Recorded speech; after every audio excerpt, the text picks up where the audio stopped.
میں صرف ایک چھوٹی سی چیز نریٹ کرنا چاہتا ہوں, یہ بڑا امپورٹنٹ ہے سمجھنے کے لیے کہ یہ کتنی بڑی خواب تھی پاکستان. یہ ہمیں سمجھنا چاہیے کہ ہمارا مقام کیا تھا, ہم نے کیا بننا تھا. اسپیکر صاحب, جب مدینہ پہنچے, مدینہ میں پہلی 625 میں پہلی جنگ بدر ہوئی, 313 لڑنے والے, مشکل سے سروائیو کیا جنگ احد اور جنگ خندق میں. اس کے بعد 628 اور 629 دو خط لکھے انہوں نے. ایک بیزنٹائن ایمپائر کا جو سیزر تھا اس وقت ہرکلیس, اس کو لکھا. دوسرا جو پرشین ایمپائر اگلے سال لکھا, جو کہ پرشین ایمپرر تھا. دو سپر پاورز تھے. انہوں نے کہا کہ میں اللہ کا پیغام لے کے آیا ہوں, اگر آپ اس پیغام پہ چلیں گے یہ آپ کی بہتری ہے. اب سوچیں کہ ایک چھوٹا سا جن کی حیثیت ہی کوئی نہیں, انہوں نے کیا ہمارے لیے کیا اس سے سبق ہے کہ لا الہ الا اللہ, اللہ کے سوا کوئی خدا نہیں ہے.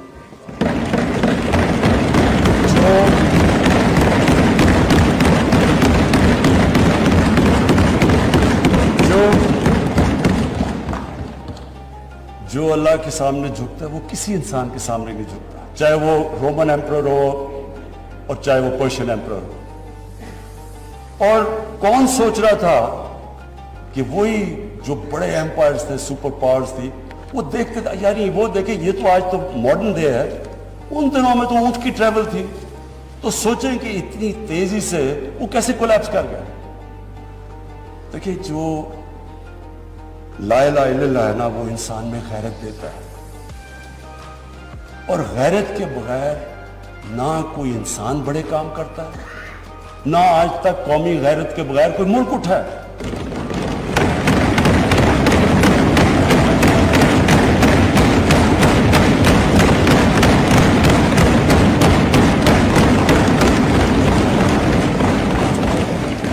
اسپیکر صاحب, میں آج جو ایک پیریڈ, میں تب ادھر بیٹھتا تھا اسمبلی میں, ان لوگوں کے ساتھ ہی میں ہوتا تھا ادھر, اپوزیشن میں تب پیپلز پارٹی بھی ہوتی تھی وہاں میرے ساتھ. تو ایک ہم نے ایک ملک نے فیصلہ کیا کہ امریکہ کی وار آن ٹیرر جوائن کرنے کا. میں آج اس کے اوپر اس لیے بات کرنا چاہتا ہوں کہ یہ میں بڑا, اگر میری ساری زندگی میں جو میں سب سے زیادہ پاکستانی ہوتے ہوئے مجھے ذلت فیل ہوئی ہے وہ اس ٹائم پہ ہوئی, تو اس لیے میں آج اس کی بات کرنا چاہتا ہوں. ہم نے فیصلہ کیا کہ جناب ہم فرنٹ لائن سٹیٹ بن جائیں گے امریکہ کی وار آن ٹیرر. میں اس وقت ایک سیٹ تھی میری, تب بھی میں بار بار کہتا تھا کہ اس سے جنگ سے ہمارا تعلق کیا ہے. القاعدہ افغانستان بیٹھی ہوئی ہے, ملیٹنٹ طالبان افغانستان میں, ہمارے پاس تو وہ بھی نہیں تھے. ہم نے کیا کیا ہے کہ ہم ان کی جنگ میں شرکت کر دیں. وہ جو پیریڈ ہے وہ میں اس لیے چاہتا ہوں کہ ہم ہمیشہ کے لیے, میری قوم سیکھے. قوم, ایک انسان, ایک ادارہ آگے تب بڑھتا ہے جب اپنی غلطیوں سے سیکھتا ہے. وہ جو ہم نے حماقت کی, میں یہ چاہتا ہوں کہ میں ذرا پیریڈ آپ کو, کیونکہ میں نے شرکت کی اس میں, وہ جب میٹنگز ہو رہی تھی جب وہاں فیصلے کیے گئے, فیصلہ یہ کیا گیا کہ نہیں جی امریکہ بڑا ناراض ہے. لفظ استعمال کیا گیا جو اس میٹنگ میں ہوں گے, وونڈڈ بیئر ہے, کس طرف بھی ہاتھ مار دے گا, ہمیں کچھ بھی کر سکتا ہے, اس لیے ہمیں اس کی مدد کرنی چاہیے. ہاں مدد کریں, دہشت گردی ہوئی تھی, ہمیں ان کی مدد کرنی چاہیے. لیکن جو ہم نے کیا اس کے بعد, کوئی قوم کسی اور کی جنگ میں شرکت کر کے 70,000 اپنے لوگوں کی قربانی دیتی ہے. 150 ارب ڈالر اپنے ملک سے, اس سے بھی زیادہ گیا ہوگا, ہمیں پتہ ہی نہیں ہے, کیونکہ یہاں تو کوئی کرکٹ ٹیم نہیں آتی رہی. انویسٹر نے کہا نا پاکستان, یہاں تو ملک کو انہوں نے کہہ دیا the most dangerous place in the world. تو ہم نے جو وہ کہتے رہے ہم کرتے گئے. ایک ٹامی فرینکس ان کا کوئی جنرل تھا, اس کی کتاب میں نے اس میں سینٹنس پڑھا, اس نے کہا کہ we knew Musharraf was vulnerable so we kept pushing him. وہ کہیں ہم کرنے کے لیے تیار ہو جائیں. لوگ اپنے وہاں پکڑا دیے, ان کو پکڑ کے گوانٹانامو میں بھجوا دیے. اپنی کتاب میں لکھا مشرف نے کہ میں نے پیسے دے کے لوگوں کو بھجوایا. کس قانون کے تحت؟ یعنی جو اپنے لوگوں کی, اپنی قوم کی, اپنے لوگوں کی, اگر وہ حکومت ہی ان کی حفاظت نہیں کرتی تو اور کس نے ان کی حفاظت کرنا ہے؟ پکڑا دیا جناب امریکہ کو, گوانٹانامو میں پہنچا دیا.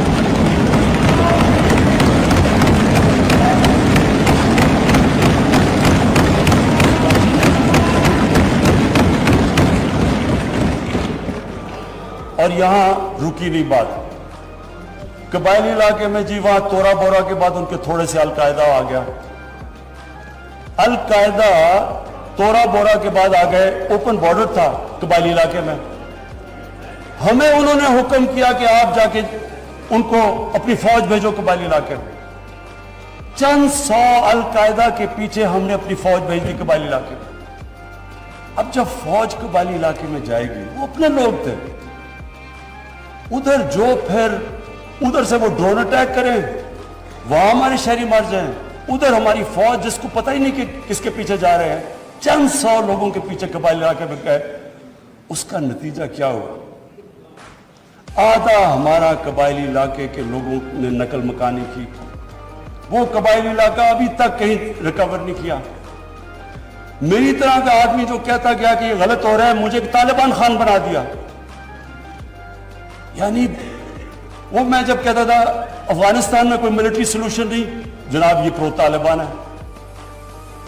وہ جو پیریڈ تھا اسد قیصر صاحب, اسپیکر صاحب, ہماری تاریخ کا سب سے, میں اگر میرے سے کوئی پوچھے, سب سے سیاہ وقت تھا. ہمیں پتہ ہی نہیں ہے کہ دشمن کون ہے, دوست کون ہے. امریکہ ہمارا دوست ہے. کبھی یہ سنا ہے کہ آپ کا دوست اپنے ملک میں بمباری کر رہا ہو؟ کہ دنیا میں یہ سنا ہے کہ آپ کے ملک میں ڈرون اٹیکس کر رہے ہو؟ آپ کا اعلان ہے. اچھا, وہ جو لوگ مرتے تھے, جن کے بیوی بچے مرتے تھے جب بم پھٹتا تھا, وہ جا کے وہ بدلہ کس سے لیتے تھے؟ وہ پاکستانی فوج اور پاکستان سے. دونوں طرف پاکستانی مر رہے ہیں. میں نے جب پوچھا کہ یہ آپ جب اٹھاتا تھا یہ کیا کر رہے ہیں, کیوں اجازت دی ہوئی ہے؟ وہ آگے سے کہتے تھے کہ کیونکہ پاکستان نہیں ان کے پیچھے جا رہا, لہٰذا ہمیں وہ کرنا پڑتا. اسپیکر صاحب, ہمارا 30 سال سے بیٹھا ہوا ہے لندن کے اندر ایک دہشت گرد, اس کو ڈرون ماریں گے تو کیا وہ اجازت دے دیں گے ہمیں؟ اب سوچیں اگر انگلینڈ میں ہم ڈرون اٹیک کر دیں اس کے اوپر تو کیا اجازت دیں گے وہ ہمیں؟ تو اگر وہ نہیں اجازت دیں گے,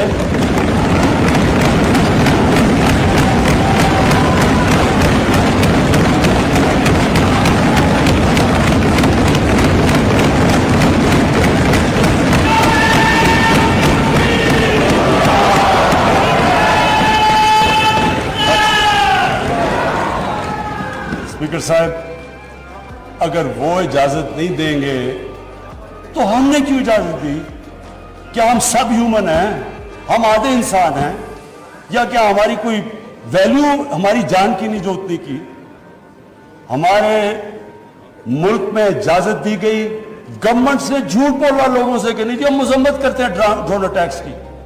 ذلت دیکھیں کیا ہے کہ پہلے ان کو اجازت دے رہے ہیں اور اتنا حوصلہ نہیں ہے کہ پبلک کو کہے کہ ہم نے اجازت دی ہوئی ہے, مذمت کر رہے ہیں جی ان کی. ایک میٹنگ ہوئی, اوپن ہیئرنگ ہوئی سینٹ کے اندر. اس میٹنگ کے اندر سینیٹر کارل لیون پوچھتا ہے ایڈمرل ملن سے کہ آپ یہ کیوں پاکستان میں یہ ڈرون اٹیکس کر رہے ہیں جب پاکستانی حکومت مذمت کرتی ہے؟ ایڈمرل ملن اوپن ہیئرنگ کے اندر کارل لیون کو کہتا کہ ہم پاکستان حکومت کی اجازت سے کر رہے ہیں. وہ آگے سے کیا کہتا؟ اب یہ شیم کی تو یہ بات ہے, وہ آگے سے کہتا ہے کہ کیوں پاکستانی حکومت سچ نہیں بولتی اپنی لوگوں سے, کیوں دوگلی ہے؟ اور یہ اوپن, اسپیکر صاحب یہ اوپن کیبنٹ سینٹ کی ہیئرنگ پہ جو پبلک کے اندر ہوتی ہے اس میں یہ ہو رہا ہے. ہم نے اپنے آپ کو ذلیل کیا, ہمیں دنیا نے نہیں ذلیل کیا, ہم نے ذلیل کیا اپنے آپ.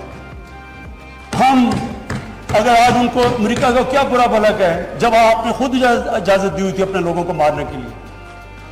پھر سے میں ریپیٹ کرتا ہوں, مجھے کوئی انسٹنس بتا دیں کہ آپ کے ملک, آپ ان کی مدد کر رہے ہیں, آپ کے لوگ مر رہے ہیں ان کے لیے, اور وہ آپ ہی کو بمباری کر رہے ہیں آپ کے ملک میں. اس کی کوئی دنیا میں مثال ہے؟ اور یہ ہم نے اجازت دی. اور اسپیکر صاحب پھر ہم کہتے ہیں کہ ہماری دنیا میں جی عزت نہیں ہے. جب اسامہ بن لادن کے خلاف آپریشن کیا ابتاباد میں اسپیکر صاحب اوورسیز پاکستانیوں کو جانتا ہوں, جتنی ذلت اوورسیز پاکستانیوں کو, لوگ کہتے ہیں ہم چھپ گئے, ہم دنیا کو فیس نہیں کر سکتے تھے کہ پہلے تو ایک آپ ان کے لیے لڑ رہے تھے, ہم آپ کی فرنٹ لائن سٹیٹ ہے, اور پھر جناب جب اس کو یہاں مارا تو کیا ہمارا اہلا ہے ہمارے اوپر اتنا اعتماد نہیں کرتا تھا کہ ہمیں کہہ دے کہ آپ کریں؟ تو کیا وہ ہمارے دوست تھے یا دشمن تھے؟ ساری عوام کنفیوز پھر رہی ہے. اور جس طرح کی اسپیکر صاحب جس طرح کی چیزیں ان دنوں میں ہوئی, ہماری جناب ساری سیلف اسٹیم ختم ہو گئی. مجھے یاد ہے ایک نئی چیز نکلائی, انلائٹنڈ ماڈریشن. ہم نے جی ایک کوئن کر دیا کہ ہم تو بڑے ماڈریٹ لوگ ہیں. اور ماڈریٹ کیا ہے؟ Enlightened moderation. اچھا, اب انلائٹنڈ ماڈریشن کی عوام کو کیا سمجھ آنی ہے؟ مجھے بھی ابھی تک نہیں سمجھ کے کیا چیز ہے. لوگوں نے اس کا سمجھا کیا؟ کیونکہ ہماری لیڈرشپ اتنی متاثر تھی. لوگوں نے کیا کہا, جی ساروں نے سوٹ شوٹ پہن لیا اور انگریزی بولنی شروع کر دی. ٹی وی پروگرام پہ جاتے تھے, جو بھی جاتا تھا پہلے بیٹھ کے انگریزی بولتا تھا کہ میں انلائٹنڈ ماڈریٹ ہوں, پھر اردو شروع کرتا تھا. یعنی ایک ملک کی عزت نفس ہی ختم کر کے رکھ کہ ہمیں اپنے آپ سے شرم آنے شروع ہو گئی کہ جی ہم پتہ نہیں دہشت گرد ہیں. اور اسپیکر صاحب ہمیں یہ سمجھ لینا چاہیے کہ جب, پھر سے میں ریپیٹ کرتا ہوں, جو قوم اپنی عزت نہیں کرتی دنیا اس کی عزت نہیں کرتی. ہمیں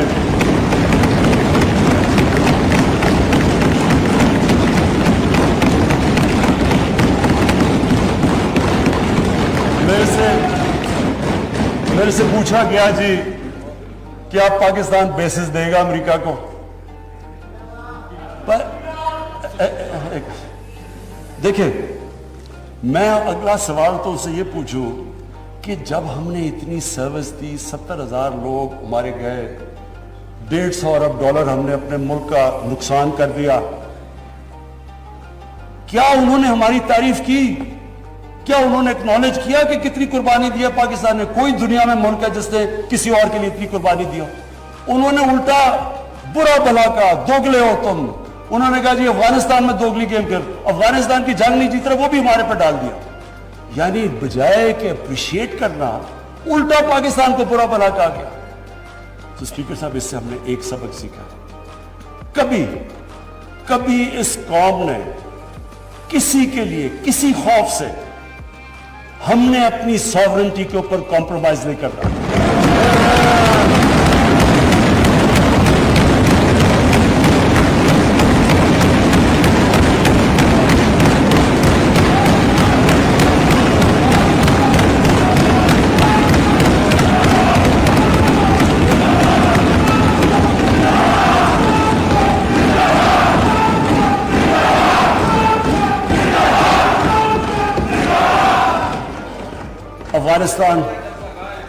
افغانستان یہ واقعی ہمارے لیے ایک بڑا مشکل اب وقت آ رہا ہے.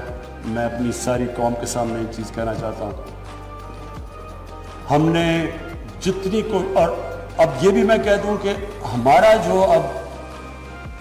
جو ہمارا اور امریکہ کا اس وقت انٹرسٹ ہے وہ ایک ہی افغانستان ہے.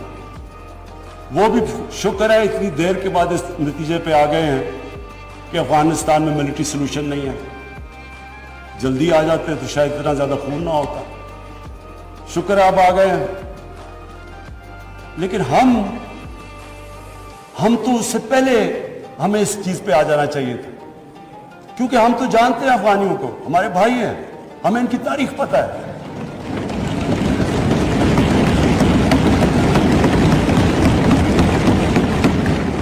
کبھی افغانستان نے باہر سے انٹرفیئرنس ایکسیپٹ نہیں کی, چاہے وہ انگریزوں کا دیکھ لیتے 19 سینچری میں, چاہے روسیوں کا دیکھ لیں, سوویٹس کا, اور چاہے یہ جو اتنی لمبی ساری امریکہ کی تاریخ میں سب سے بڑی جنگ کے بعد وہ بھی اس نتیجے پہ پہنچ گئے کہ کوئی ملٹری سلوشن نہیں تھا. ہمیں اگر ہم پرو ایکٹیو ہوتے, ہم اس وقت ایک خوددار حکومت کھڑی ہو کے کہتی کہ یہ آپ بالکل غلط کر رہے ہیں, اگر ہم کرتے ہم ان کو بچا لیتے, ادھر سے بھی خون کو بچا لیتے جو ہوا ہے وہاں افغانیوں کا, اور دوسری طرف ان کو بھی ایک بہتر ٹائم پہ یہ نکل سکتے تھے. اب ہوا کیا ہے کہ انہوں نے جب فیصلہ کیا کہ جی کوئی ملٹری سلوشن نہیں ہے, ایگزٹ ڈیٹ دے دی کہ ہم جا رہے ہیں. اب جب وہ جا رہے ہیں تو پاکستان کو کہہ رہے ہیں کہ جی کسی طرح اب ان کو ٹیبل پہ لے آؤ. ہمارے پاس کیا لیوریج ہے ان کو ٹیبل پہ نہ سوائے کہ ان کے کوئی خاندان یہاں بسے ہوئے ہیں؟ کیا ان کے خاندانوں کو پکڑ کے جیلوں میں ڈال دیں؟ کیا کرے اور پاکستان تو صرف ان کو کہہ سکتا ہے نا کہ ملٹری سلوشن کے اوپر اگر آپ جائیں گے تو وہاں سول وار لمبی ہو جائے گی طالبان کو, اور سول وار لمبی ہوگی, افغانستان کی بھی تباہی ہے, اور پاکستان اس کے بعد وہ ملک ہے جس کو نقصان ہوگا. لیکن اس کے بعد جب وہ ڈیٹ دے چکے ہیں, اس سے زیادہ ہم لیوریج کیا کریں گے؟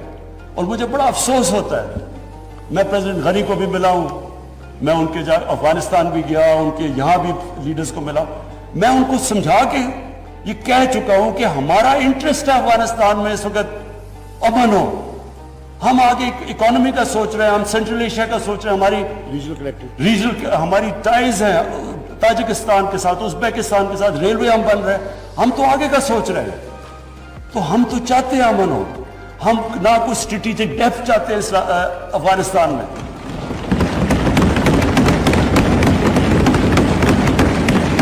ہم نہ کوئی فیوریٹس چاہتے ہیں, نہ ہم کوئی پارٹیز کو چوز کرنا چاہتے ہیں. جو افغانستان کے لوگ چاہتے ہیں ہم ان کے ساتھ ہیں.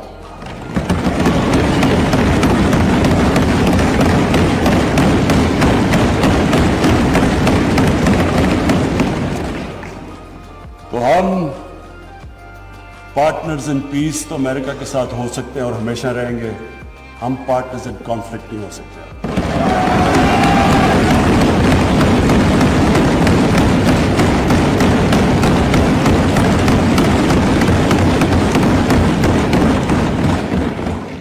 اسپیکر صاحب, اب میں صرف دو آخر میں اپیل کرنا چاہتا ہوں.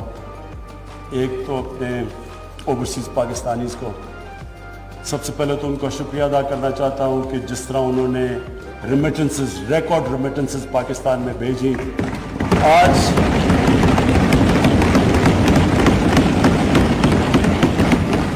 $20 ارب کا کرنٹ اکاؤنٹ جو ڈیفیسٹ آج 11 مہینے سے سرپلس میں چلا گیا ہے, وہ نہ ہوتا کہ اگر وہ اس طرح پاکستان کی مدد نہ کرتے اس مشکل وقت پر. ہمیں انہوں نے جس طرح ریمیٹنسز بھیجی.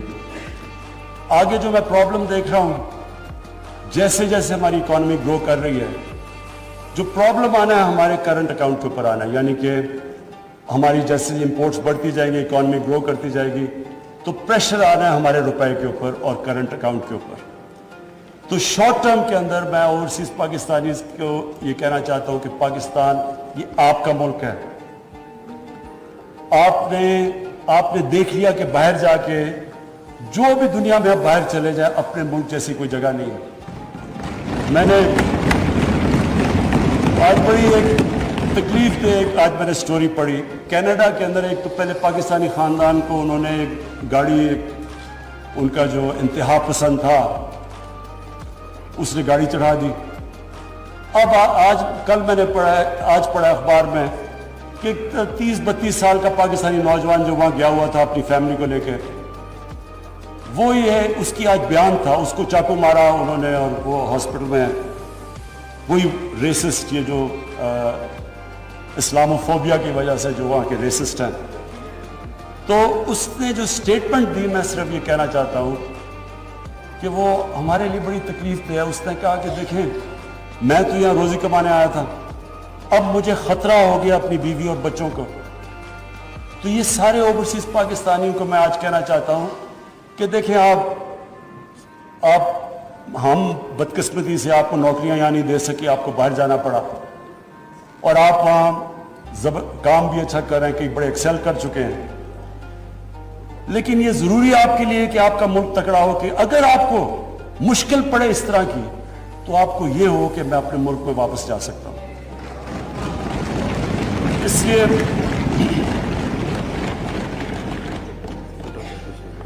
کاشف اس لڑکے کا نام تھا. تو میں یہ چاہتا ہوں کہ ہمارے اوورسیز, اب ہم پاکستان صحیح راستے پہ نکلا ہوا ہے, میں چاہتا ہوں کہ آپ پوری طرح اس ملک کی اس میں انویسٹ کریں, بزنسز کھولیں. ہم اب پوری طرح, میں خود لیڈ کر رہا ہوں کہ ہم ہر قسم کی رکاوٹیں دور کریں آپ کے لیے, ریگولیشنز کام کریں, ایز آف ڈوئنگ بزنس کریں, تاکہ آپ آئیں بینکوں میں ہمارے پیسے رکھوائیں. کیونکہ یہ جو شارٹ ٹرم ہمارا کرنٹ اکاؤنٹ کے اوپر جو پریشر پڑے گا وہ صرف اور صرف اوورسیز پاکستانی شارٹ ٹرم میں کر سکتے ہیں. اس کے بعد فورن انویسٹمنٹ بھی ہے, ہماری ایکسپورٹس. مجھے بڑے فخر سے میں کہتا ہوں کہ جو ایکسپورٹس کے اندر اب رائٹ جو اوپر گئی ہیں, تو ہم آہستہ آہستہ تو صحیح راستے پہ نکل چکے ہیں کہ ایکسپورٹ لیڈ گروتھ. لیکن تھوڑے وقت کے لیے میں اپنے اوورسیز پاکستانی کو اپیل کروں گا, اور اس کے بعد میں اپنی قوم سے, اب میں یہ میرے لیے کافی مشکل چیز ہے یہ جو میں کہنا چاہتا ہوں کہ دیکھیں, جب ایک ملک کا سربراہ باہر جا کے دوسرے ملکوں میں ملک کے لیے قرضے یا پیسے لینا چاہتا ہے, یہ میری 3 سال میں 2 مہینے کم جو بھی پیریڈ گزرا ہے, سب سے مشکل پیریڈ ہوتا ہے کہ آپ لوگوں سے جا کے قرضے مانگ رہے ہیں, پیسے مانگ رہے ہیں ملک کے لیے. یہ چلے میرے لیے تو ہے مشکل, لیکن یہ قوم نیچے جاتی ہے. جس قوم کا لیڈر جا کے پیسے مانگ رہے ہیں وہ قوم کی کیا حیثیت. تو میں اپنے لوگوں سے کہنا چاہتا ہوں کہ دیکھیں, آپ سب چاہتے ہیں کہ پاکستان عظیم قوم ہو. آپ وہ لوگ ہیں جو دنیا میں 4-5 ملک ہیں جو سب سے زیادہ خیرات دیتے ہیں. یہ وہ ملک ہے, اور میں سب سے بڑا ریسیپینٹ ہوں. شوکت حرم کے لیے پیسے اکٹھے کرتا ہوں, نمل یونیورسٹی کے لیے پیسے اکٹھے کرتا ہوں, 2 ہاسپٹل بن چکے, تیسرا کراچی میں سب سے بڑا ہاسپٹل, سب کے لیے پیسے دیتے ہیں. اتنے کھلے دل کے لوگ نہیں ہیں دنیا میں جتنے یہ ہیں.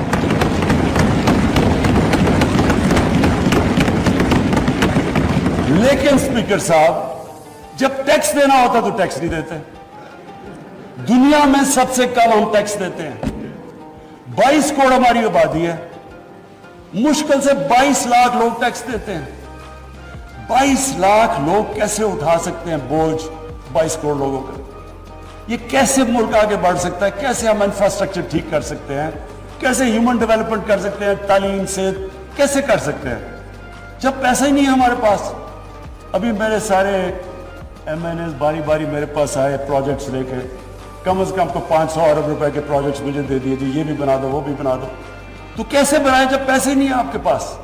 اور پیسے تب آئیں گے جب آپ ٹیکس دیں گے یہ لوگ. میں اپنی طرف سے سب کو یہ اشور کرتا ہوں کہ پورا زور لگا رہے ہیں ہم کہ اپنے اوپر ہم خرچے نہ کریں. پرائم منسٹر ہاؤس کے اندر کتنا ہم نے ہاؤس اور اس کے میں 108 کروڑ روپیہ 3 سالوں میں ہم نے اپنا ایکسپینس کم کیا ہے. فیڈرل گورنمنٹ نے کیا, 2 سال میں پاکستانی فوج نے اپنا بجٹ فریز کر دیا. ہم نے پوری کوشش کی ہے آسٹیرٹی کی, لیکن اب قوم کو سامنے آنا پڑے گا. اگر ہم نے خوددار قوم بننا ہے ہمیں ٹیکس دینا پڑے گا. اس کو جس طرح آپ اس کو زکوٰۃ کو سمجھتے ہیں, جس کھلے دل سے زکوٰۃ دیتے ہیں, خیرات دیتے ہیں, تو ٹیکس یہ میں اس لیے یہ کہہ رہا ہوں آج, کیونکہ ہم اب پورا, میں یہ آج کہنا چاہتا ہوں کہ ہم نے پوری چھوٹ دی ہے بزنسز کو. مجھے اتنا بھی پتا ہے کئی بزنس نے اتنا پیسہ بنایا جتنا کبھی نہیں. خود مجھے بزنس مین نے کہا کہ ہمارا کبھی اتنا پیسہ نہیں بنا. تو یہ ضروری ہے, سب بزنسز سب کو کہتا ہوں کہ آپ کو کنٹریبیوٹ کرنا چاہیے. پیسے دیانتداری سے پیسے دینے چاہیے. ہمارا کام ہے کہ ہم ایف بی آر کو ٹھیک کریں گے کہ ایف بی آر میں ہراسمنٹ کم جو ایشو ہے آٹومیشن لے کے آ رہے ہیں انشاءاللہ, تاکہ انسانوں کا کانٹیکٹ نہ ہو. لیکن عوام کا بھی آپ کا کام ہے کہ اگر آپ دنیا میں خودداری سے پھرنا چاہتے ہیں, ہر پاسپورٹ کی دنیا میں عزت چاہتے ہیں, تو آپ کو اب اس طرح ٹیکس دینا پڑے گا جس طرح اسکینڈینیویا کے لوگ دیتے ہیں, جو کہ آج خوشحال معاشرہ ہے.